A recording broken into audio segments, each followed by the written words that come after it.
ভারতের কাশ্মীরে অলোক সিং নামে এক কৃষক বাস করত।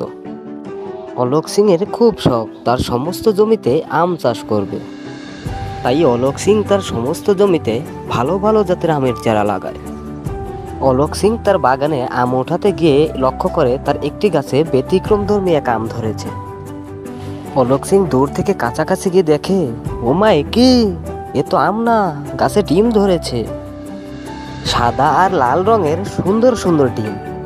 অলোক তো প্রায় অবাক, অলোকের আম গাছে ডিম ধরেছে এ ভেবে অলোক পাগল পারা। অলোক তাড়াতাড়ি করে তার গাছ থেকে সকল ডিমগুলো পেড়ে নেয়। অলোক সকল ঘটনা তার ভাই অরিজিৎ সিং এবং অমিত সিংকে ফোন দিয়ে জানায়। তার দুই ভাই কাশ্মীরের বাজারে আম বিক্রি করতেই গিয়েছিল। যখন শুনেছে অলোকের বাগানে আম গাছে ডিম ধরেছে, দৌড়ে তারা বাড়ি চলে আসে। কি অবাক কাণ্ড, আম গাছে ডিম তার বাপের জন্মে কোনোদিন শোনেনি। বড় দুই ভাই বাড়িতে এসে দৌড়ে বাগানে প্রবেশ করে, গিয়ে দেখে সত্যি আম গাছে ডিম ধরেছে। এ তো সত্যি, ও মা গো মা, আম গাছে ডিম, কি অবাক কাণ্ড।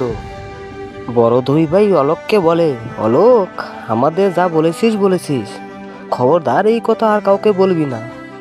এ তোর রত্ন রে, এ তোর রত্ন। যাক, সৃষ্টিকর্তার কৃপায় আমাদের ছোট ভাইয়ের কপাল খুলেছে।